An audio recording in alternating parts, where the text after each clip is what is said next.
घरगुती आणि व्यावसायिक LPG गॅस सिलेंडरच्या वाढलेल्या किमती कमी कराव्यात, तसेच गॅसचा पुरवठा सुरळीत करावा या मागणीसाठी कोल्हापूर शहर काँग्रेस कमिटीच्या वतीने जिल्हाधिकाऱ्यांना निवेदन देण्यात आलं।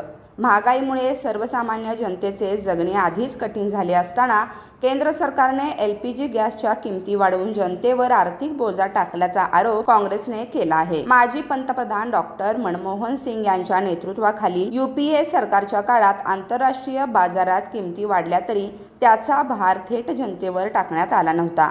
त्यावेळी घरगुती गॅस सिलेंडर साधारण 400 रुपयांमध्ये मिळत होतं, मात्र सध्या त्यासाठी 900 रुपयांपेक्षा अधिक रक्कम मोजावी लागत असल्याचे निवेदनात नमूद करण्यात आलं आहे। तसेच सिलेंडर बुकिंगचा कालावधी 15 दिवसांवरून 1 महिना करण्यात आल्याने नागरिकांना मोठ्या अडचणींना सामोरे जावे लागत असल्याचेही सांगण्यात आलं आहे। व्यावसायिक गॅस सिलेंडरच्या किमती 1900 रुपयांपेक्षा जास्त झाल्या असून त्याचे रेशनिंगही सुरू असल्याचा आरोप करण्यात आला आहे। याचा फटका विद्यार्थी, कामगार, नोकरदार तसेच हॉटेल व लघुउद्योग चालवणाऱ्या व्यावसायिकांना बसत आहे।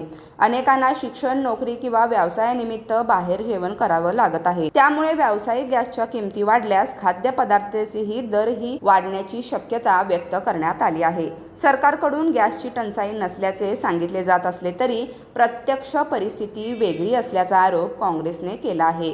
त्यामुळे सर्वसामान्य जनता, छोटे व्यावसायिक आणि हॉटेल चालकांना गॅस सिलेंडर सहज व विनाअडथळा उपलब्ध व्हावा, तसेच गॅसच्या वाढलेल्या किमती तत्काळ कमी कराव्यात अशी मागणी निवेदनातून करण्यात आली आहे।